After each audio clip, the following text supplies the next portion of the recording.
1831 সালের এই দিনে মুসলিমের কিছু মর্দে মুজাহিদ সৈয়দ আহমদ শহীদ রাহিমাহুল্লাহ সহ তার সহপাঠী যারা ছিলেন, তার সহযোদ্ধা যারা ছিলেন, মুসলিমের কিছু মুজাহিদ অন্যায়ের বিরুদ্ধে, অসত্যের বিরুদ্ধে, বাহ্য দৃষ্টিতে তাদের বিজয়ের কোনো লক্ষণ ছিল না, কোনো সুযোগ ছিল না বলতে গেলে, কিন্তু তারপরও অন্যায়ের প্রতিবাদ করা, জুলুমের প্রতিবাদ করা, ন্যায়কে প্রতিষ্ঠা করার জন্য আপোষহীন লড়াই করা, সেই লক্ষ্য থেকেই তারা সংঘবদ্ধ শিখ সেনাদের বিরুদ্ধে লড়াই করেছিলেন এবং তারা শাহাদাতের অগ্নিশিখা পান করেছিলেন।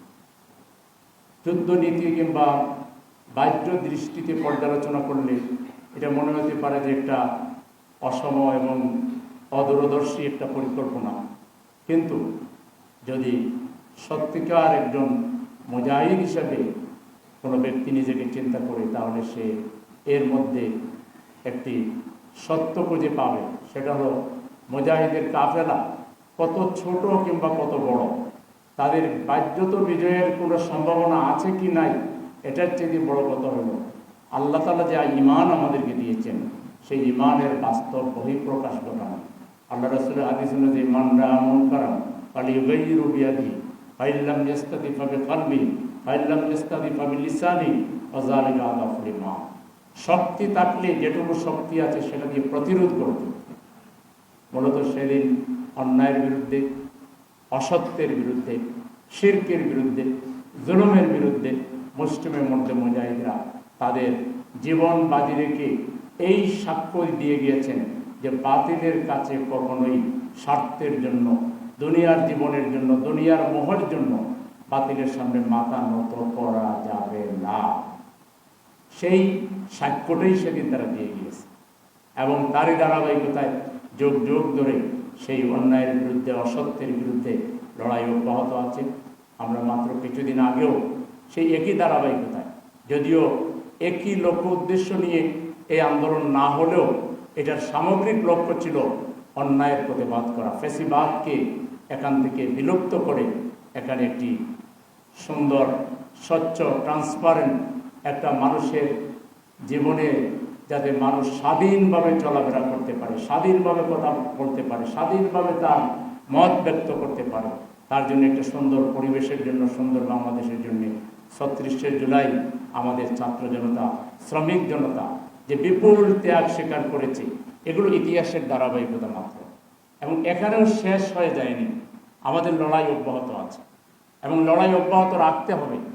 ফ্যাসিবাদীরা চলে গেলেও, ফ্যাসিবাদীরা দুর্বল হলেও তাদের ষড়যন্ত্র কখনো থেমে যায় না। তারা ষড়যন্ত্র এখনো অব্যাহত রেখেছে। এই ষড়যন্ত্রের দাঁত ভাঙ্গা জবাব দেওয়ার জন্য সেই সৈয়দ আহমদ শহীদ রাহিমাহুল্লাহদের সেই ধারাবাহিকতায় আজকেও এই বাংলাদেশের জমিন থেকে সকল প্রকার অপসংস্কৃতি, জাহালত, মানব রচিত সমস্ত তন্ত্র মন্ত্রের কবর রচনা করে এক আল্লাহর উলুহিয়তকে, রুবুবিয়তকে, তাওহীদকে প্রতিষ্ঠা করার জন্য এখানে গগন বিদারী স্লোগান নারায়ে তাকবীর, আল্লাহু আকবার তথা গোটা বাংলাদেশের ৫৮,৫০০ বর্গ কিলোমিটার মাটিকে ইসলামের দুর্ভেদ্য ঘাঁটিতে পরিণত করার জন্য, মানুষের অধিকার প্রতিষ্ঠা করার জন্য আমাদেরকে সেই বালাকুটের স্মৃতিকে ধারণ করে আরও জোরালোভাবে এগিয়ে যেতে হবে। মানুষের অধিকার যে কোনো মূল্যে আমাদেরকে ফিরিয়ে দিতে হবে। মানুষের সেই বোবা কান্না বন্ধ করতে হবে। মানুষের সেই যে আজকে আশ্রয়হারা, বস্ত্রহীন, আজকে অন্নহারা যে মানুষগুলো, আজকে চিকিৎসার অভাবে দুঃখে দুঃখে যে মানুষগুলো মরছে, সেই মানুষগুলোর আশ্রয় দেওয়ার জন্য, তাদের অধিকার ফিরিয়ে দেওয়ার জন্য আমাদের যে আন্দোলন, এই আন্দোলনের ধারাবাহিকতা আমাদেরকে এগিয়ে নিতে হবে ইনশাআল্লাহ। আমরা সেই আন্দোলনেই আছি। আল্লাহ তাআলা আমাদের সবাইকে সেই আন্দোলনের জন্য কবুল করেছেন। আমরা তার শুকরিয়া আদায় করে আমরা চেষ্টা করব এই আন্দোলনকে মনে প্রাণে ধারণ করে। এই আন্দোলনের মূল মন্ত্র হচ্ছে কোরআন, এই আন্দোলনের মূল মন্ত্র হচ্ছে সুন্নাহ। কোরআন এবং সুন্নাহকে ধারণ করে আমাদের জীবনকে আমরা পরিচালনা করব। আমাদের দৃষ্টিভঙ্গি, আমাদের আমল আখলাক, আমাদের চিন্তা চেতনা, আমাদের সমস্ত কাজকর্মকে আমরা কোরআন সুন্নাহর নিরিখে গড়ে তোলার জন্য চেষ্টা করব। আমি বললাম কুলিন্না সলাতি ওয়া নুসুকি ওয়া মাহইয়ায়া ওয়া মামাতি লিল্লাহি রাব্বিল আলামিন। আর বাস্তব জীবনে আমার সেই পুরাতন জাহিলি চিন্তা চেতনা, সেই বাপদাদার চিন্তা চেতনা, সেই রসম রেওয়াজ, সেই কুসংস্কার, সে আগের জায়গায় আমি অবস্থান নিলাম, তাহলে এই ধরনের শপথের কোনো মূল্য আল্লাহর কাছে নেই। শপথ নিতে হবে এইভাবে। এই শপথটা হচ্ছে আল্লাহর সাথে আমাদের একটা অ্যাগ্রিমেন্ট, একটা কন্ট্রাক্ট। আমরা কন্ট্রাক্ট করছি যে আল্লাহ, আমাদের জীবন মরণ, আমাদের সব কিছু আপনার কাছে আমরা উৎসর্গ করে দিচ্ছি। আপনি যেভাবে বলবেন, আপনার হাবিব যেভাবে আমাদেরকে দেখিয়ে দিয়ে গেছেন, আমরা সেইভাবে আমাদের জীবন যাপন করব। এটা একটা কমিটমেন্ট।